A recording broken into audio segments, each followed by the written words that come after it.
instituées se limitent à ce niveau-là et ne vont pas jusqu'à indexer du doigt les autres. Mais ayons une foi éclairée et nous avons la liberté de choisir. Nous avons la liberté de choisir.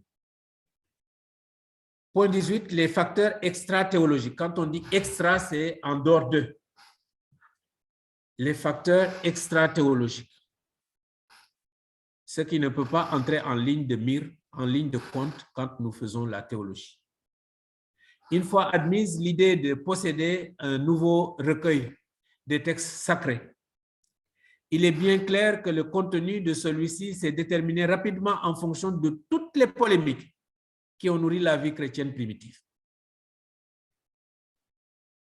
Face aux chrétiens marginaux ou hérétiques, hérétique vient de hérésis, qui signifie erreur, les mouvements d'erreur. Je les ai cités un peu hier à Rabat quand nous avions à partager au moment du culte. L'Église fut mise très vite dans l'obligation de fixer sur quelque chose, quelques écrits. Elle entendait fonder son enseignement et sa prédication et d'en dresser la liste. Oui, c'est ce que nous avons comme Bible aujourd'hui. La Bible devient comme ses lunettes. Si nous ne voyons pas à travers les lunettes, nous pouvons voir flou parce que nous avons des problèmes avec les yeux. Il faut lire la Bible avec les yeux de la foi. Il faut lire les événements messianiques, les événements salvifiques au temps de Jésus et leurs récits jusqu'à l'ascension de Jésus. Il faut les lire avec les yeux de la foi. Sinon, on peut faire dire à la Bible ce que la Bible n'a jamais dit.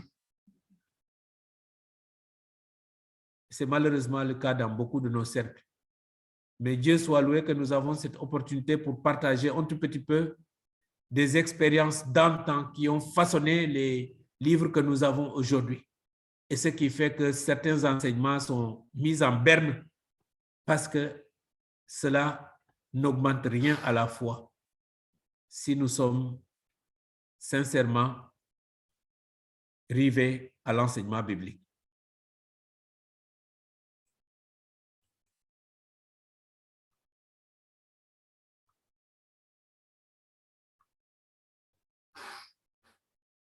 Les facteurs extra-théologiques. Face aux chrétiens marginaux ou hérétiques, l'Église fut mise très vite dans l'obligation de fixer sur quels écrits elle entendait fonder son enseignement et sa prédication et d'en dresser la liste.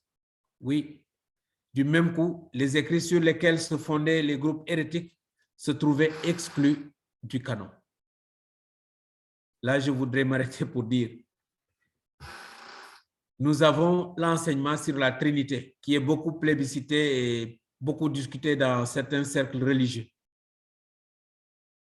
Dieu le Père, qui a créé le ciel et la terre, Dieu le Fils, Jésus-Christ, avec tous ses attributs, né de la Vierge Marie, qui a souffert sous Ponce Pilate, qui a été crucifié, mort, enseveli, descendu aux enfers, ressuscité des morts, monté aux cieux, et qui est à la droite de Dieu, le Père Tout-Puissant.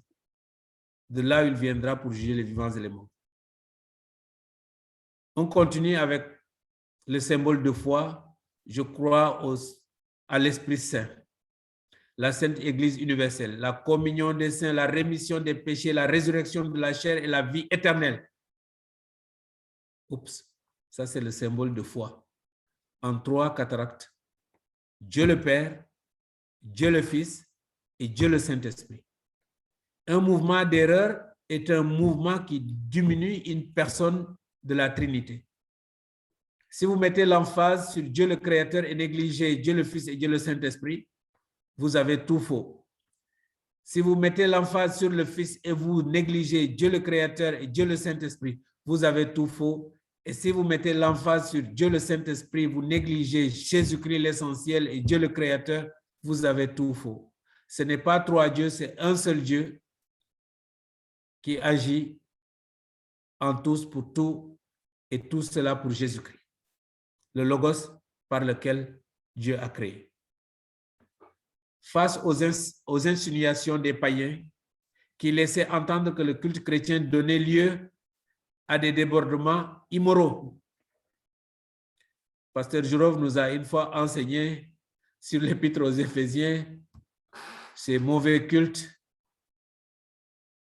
avec des prostituées de Baal Péor, et on a vu que toutes ces femmes viriles qui faisaient le désordre sexuel, si elles arrivaient à l'extase, on se disait que le ciel sera fécondé et les pluies seront abondantes.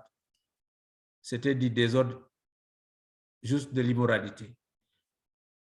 Donc des débordements immoraux, comme chez les prostituées de Baal, des débordements incestueux. Et l'inceste continue aujourd'hui avec la promiscuité et la pauvreté dans nos pays au sud du Sahara. Très souvent, il y a des histoires qu'on ne peut pas raconter. Voire même anthropophage à cause de la Sainte Seine. On accuse les chrétiens que ce sont des anthropophages. Anthropone, c'est l'homme. Et phager, c'est comme manger, et des mangeurs d'hommes. Nous connaissons cela. Il y a dans nos familles africaines ce qu'on appelle les anthropophages. On part toujours du grec pour former les mots difficiles. Anthropone, c'est l'homme.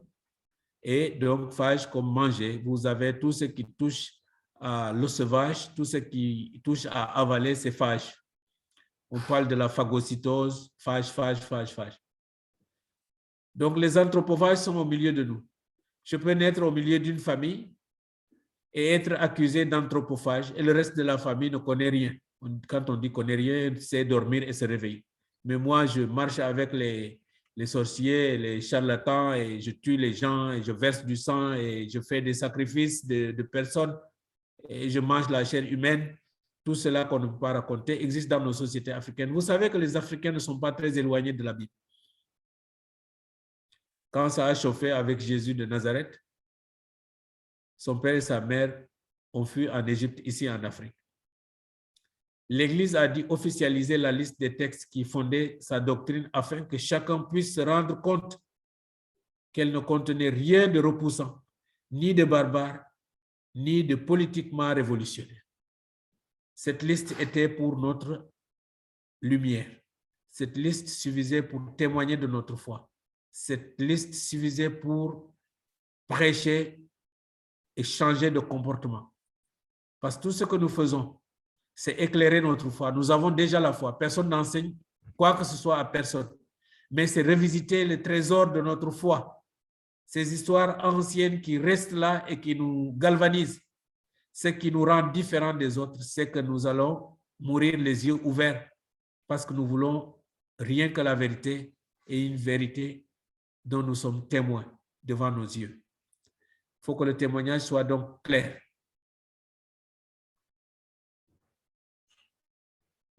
Oui, il faut que le témoignage soit clair. Un certain nombre de facteurs, enfin, qui n'ont rien à faire avec la théologie, ont pu avoir une certaine influence sur la constitution du canon et la détermination de son contenu. Les persécutions de l'Église par le pouvoir politique, par exemple, ont à certains moments redonné une très grande actualité à un ouvrage comme l'Apocalypse, qui en retirera une autorité suffisante pour s'imposer dans le canon malgré les doutes qui pouvaient subsister quant à son apostolicité. Vous savez, le livre de l'Apocalypse a été toujours un livre à problème. Quand nous courons pour émerveiller les gens, nous prenons des livres de l'Apocalypse. Nous allons parler des bêtes à 7 cornes avec des diadèmes, nanani, nanana, et on va fausser toute la symbolique des chiffres. Nous allons fausser la symbolique des couleurs et nous allons faire dire à la Bible ce que la Bible n'a jamais dit. Il faut mentionner enfin parmi ces facteurs qui ont accéléré la constitution du canon, les sollicitations de la piété populaire. La grande vénération qui entourait les apôtres risquait en effet de se retourner contre eux. Vous voyez, les facteurs qui ont accéléré la constitution du canon. Les sollicitations de la piété populaire risquait de se retourner contre les apôtres. Parce qu'on attachait tellement d'importance aux apôtres, comme on en attache tellement d'importance aujourd'hui à des chefs religieux qui, si tu ne fais pas attention, ils indexent le doigt et tu fais face à des problèmes dans ta vie. La piété populaire les transformait peu à peu en héros de légende, prodigues, en hauts faits et en miracles. Nous avons touché tantôt ces gens qui aiment tellement les miracles qui en font, mais Jésus les a jugés. Ce n'est pas tous ceux qui m'appellent Seigneur, Seigneur qui vont entrer dans le royaume des cieux. On peut faire des miracles au nom de Jésus, mais si nous ne sommes pas réellement convertis, si cela est un discours vain qui survole et qui ne touche pas nos cœurs, alors nous sommes voués à l'échec. Nous rendons témoignage pour nous-mêmes et nous en tirons profit. Mais si tu crois sincèrement, le Seigneur te donne la foi et il te donne le salut. Dans cette condition, le risque apparut très vite de perdre tout contact avec la vie historique des apôtres. Et pour réagir contre ce glissement, il était urgent de fixer par écrit et de canoniser le seul écrit que l'on s'accordait à tenir pour historique. Il y avait des gens qui étaient prêts à faire de la simonie. Vous connaissez Simon le magicien. La simonie, c'est juste un fait de vouloir acheter le charisme de quelqu'un. Au lieu que le pasteur ne prêche l'évangile et rien que l'évangile, il va faire tes éloges parce qu'il est accepté, c'est une autorité.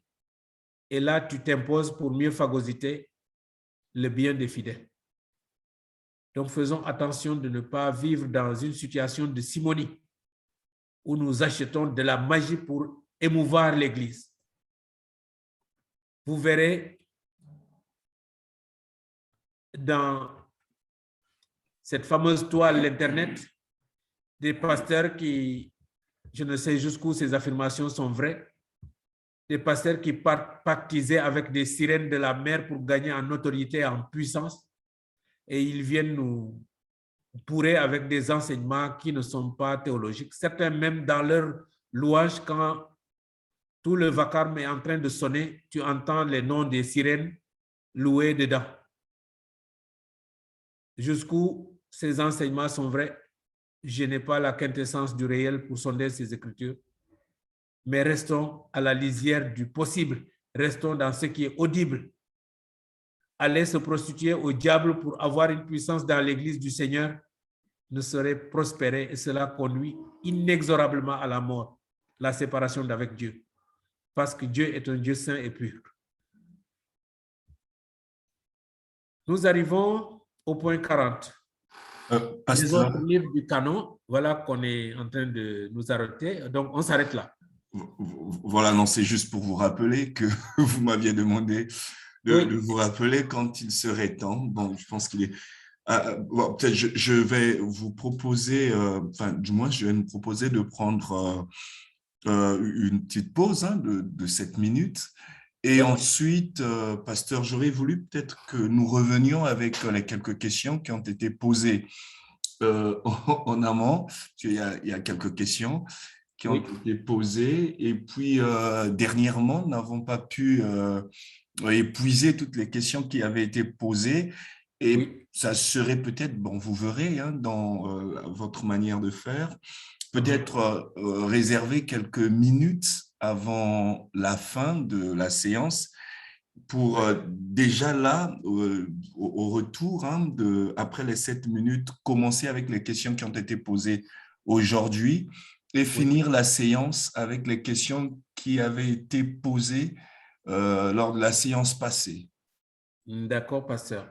C'est une belle proposition. Je crois que nous avons de la matière à digérer et on s'arrête là, on fait 7 minutes. Nous revenons à quelle heure? Alors, donc, si nous prenons 7 minutes, nous reviendrons à 21h. Non, c'est 20h51, du moins 20h52. Oui. Ok. D'accord. Merci D'accord. beaucoup. À 20h52, on est connecté. Laissez vos appareils connectés à cause des difficultés de connexion. Et nous revenons dans 7 minutes pour continuer notre partage de ce soir. Et merci à vous autres de participer à ce moment de partage. À bientôt.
Le pasteur Diouf est-il de retour?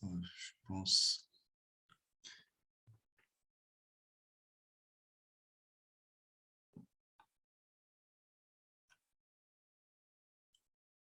Ok, donc nous attendons le pasteur Diouf.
Ah, pasteur Diouf. Oui, je suis là. Voilà, d'accord. Donc, merci. Nous allons devoir, alors, nous allons pouvoir vous poser quelques questions qui ont été, j'espère que tout le monde est, tout le monde est devant la machine. Et voilà, donc nous allons simplement poser quelques questions et moi, je salue personnellement les personnes qui ont posé ces quelques 5 questions parce que en fait, ça va résumer tout le cours, hein, toute la séance du moins la première partie de ce soir. Donc, pour ceux qui sont venus juste après, je pense que vous auriez le temps de bien saisir ce qui a été dit, hein, sur la base des réponses aux questions que le pasteur donnera. Voilà, donc, OK. La première question est celle-ci. Qui est l'auteur de l'épître aux Hébreux? et pourquoi la considérer comme étant inspirée? Et qu'est-ce qui a emmené à l'intégrer dans le canon avec les autres livres? Ok, l'Épître aux Hébreux. Oui, D'accord. ça c'est la première. Je prends peut-être en groupe de 3. La deuxième dit ceci. Oui. Quelle est l'importance et le but du canon de Marcion et le canon de Muratori? Ok, canon, Marcion et Muratori. Oui. Marcion et Muratori. Bien. Troisième question. Comment le canon de l'Ancien Testament de notre Bible a été instauré? Voilà pour les 3 premiers. Troisièmement, Troisièmement, c'est comment le canon de l'Ancien Testament de notre Bible a été instauré. Où a-t-il été instauré? Voilà. Voilà, un jet de 3 questions. Oui.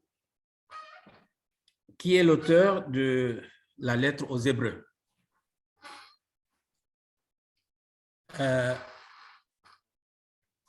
Vous savez, dans le monde d'Israël, dans l'ancien temps, la femme n'était pas considérée comme elle l'est aujourd'hui. Certains ne pouvaient pas citer directement une femme comme ayant une œuvre aussi grandiose que la lettre aux Hébreux. Et certains exégètes disent que c'est une femme qui est l'auteur. On n'a pas donné le nom.